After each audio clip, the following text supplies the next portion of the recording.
Assalamualaikum warahmatullahi wabarakatuh. Alhamdulillah wa syukurillah, la haula wa la quwata illa billah. Saudara-saudaraku, hari ini di hari Jumat ya, tanggal 20 Oktober 2023. Di hari Jumat ini podcast saya akan melanjutkan mengenai buah-buahan yang ada di dalam Al-Quran, atau kemudian juga dikatakan sebagai buah-buahan yang ada di surga. Walaupun sering kita mengatakan, ya bukan saya yang mengatakan ya, tetapi bahwa gambaran tentang surga itu jauh di atas apa yang kita bayangkan gitu ya. Jadi walaupun kalau dikatakan ini adalah buah-buahan di surga, bukan berarti kemudian persis seperti itu ya. Jadi kalau dari sisi kualitas misalnya, ya kualitasnya itu jauh di atas yang kita bayangkan gitu ya. Baik ya, dari banyak buah yang tercantum dalam Al-Quran, yang pertama, dan saya kira ini selalu menjadi oleh-oleh ya ketika saudara kita melakukan ibadah haji atau umroh, yaitu buah kurma ya. Jadi setidak-tidaknya ada 20 kali ya buah kurma itu disebut di dalam Al-Quran, di dalam 16 surah ya. Tentu ya, karena kita yakini bahwa Al-Quran ini adalah sebuah mukjizat yang luar biasa, dan tentu penyebutan sebanyak 20 kali di dalam 16 surat ini tentu tidak main-main gitu ya, tidak main-main gitu ya. Artinya pasti ada sesuatu ya ketika mencoba kita kaji ya. Kalau kita lihat buah kurma ini secara pohon juga punya keistimewaan ya, dia bisa bertahan di suhu 50 derajat Celcius ya. Ya, jadi sudah maklum lah, karena di daerah Arab Saudi kan daerah padang pasir ya. Jadi wajar kalau bisa hidup di suhu yang cukup tinggi ya. Di kita 37 ya, terakhir ini sempat menyentuh 38 di beberapa daerah. Kita sudah betul-betul kepanasan gitu ya. Nah, apa sih sebenarnya manfaat atau hikmah dari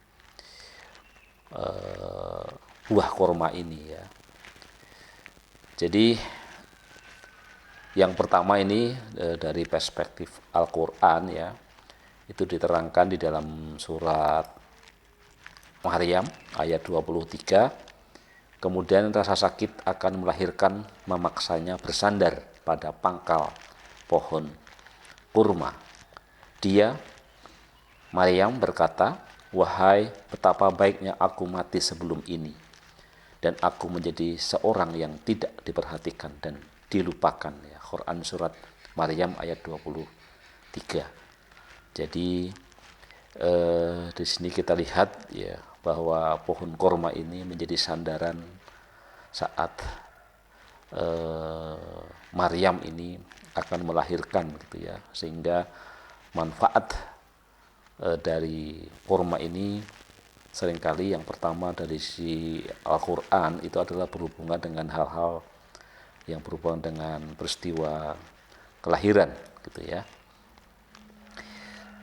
Kemudian di ayat selanjutnya kan disebutkan ya, dan goyanglah pangkal pohon kurma itu ke arahmu, niscaya pohon itu akan menggugurkan buah kurma yang masak kepadamu, maka makan, minum, dan bersenang hatilah kamu ya. jika kamu melihat seorang manusia, maka katakanlah sesungguhnya aku telah bernazar berpuasa untuk Tuhan yang Maha Pemurah, maka aku tidak akan berbicara dengan seorang manusia pun pada hari ini. Quran surat Maryam ayat 25 sampai 26 ya. Jadi dari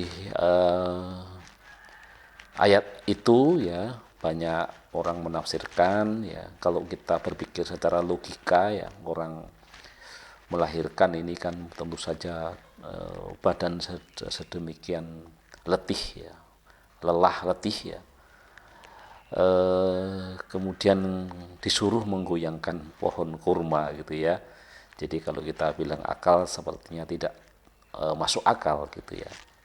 Tetapi inilah makna tawakal ya, makna tawakal, karena segala sesuatu akhirnya harus kita serahkan kepada Allah Subhanahu wa taala ya. Jadi apapun yang terjadi pada diri kita ya, itu sangat ditentukan ya, kita harus bertawakal pada Allah Subhanahu wa taala ya. Tetapi di dalam tawakal itu tentu saja kan bukan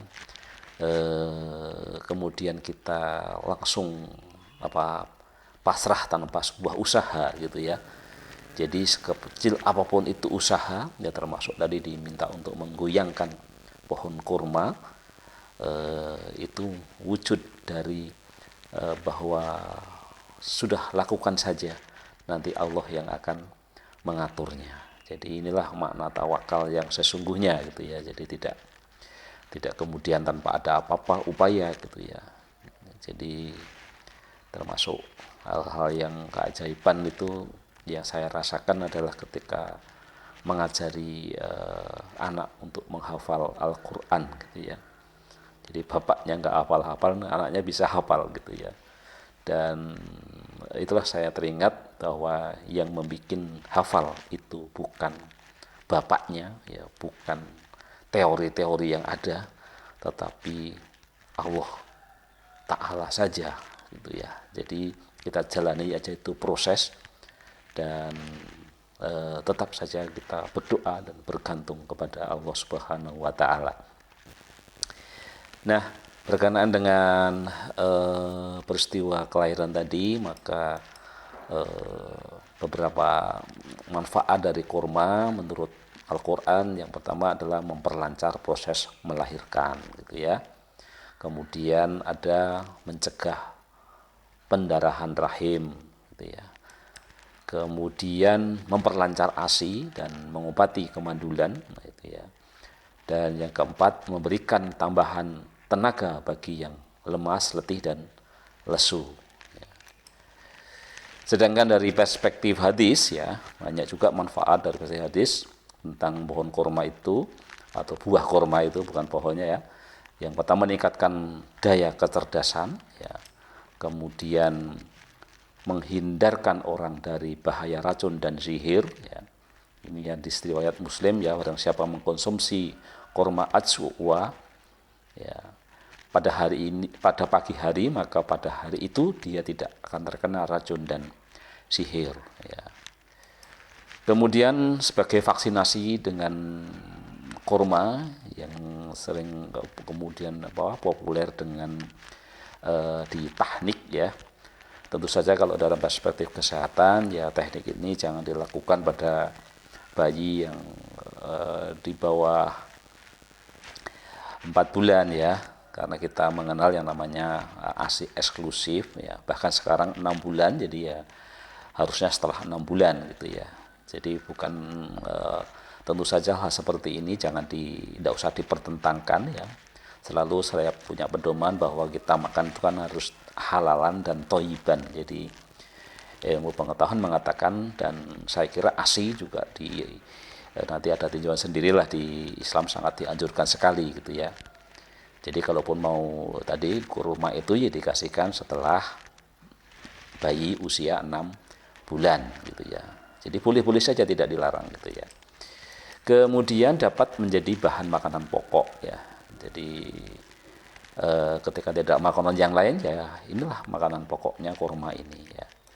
Dan yang terakhir adalah baik untuk buka puasa. Ya. Baik, itu saja manfaat dari buah kurma menurut Al-Quran dan hadis ya. Dan terus kita gali manfaat-manfaat itu secara ilmiah ya, tetapi juga dalam konteks ketaatan kita kepada perintah-perintah Allah Subhanahu wa taala dan sunnah-sunnah Rasulullah SAW, maka ya sambil kita terus mengkaji secara sains dan teknologi, kita kita lakukan ya apa yang sudah jelas diperintahkan. Sekian podcast untuk kali ini ya, pembahasan tentang kurma sebagai satu buah di surga atau buah yang tercantum di dalam Al-Quran. Nanti kita lanjutkan dengan buah-buah yang lain gitu ya. Baik, tetap sehat, salam sehat, sehat fisik, mental, sosial, dan spiritual. Wassalamualaikum warahmatullahi wabarakatuh.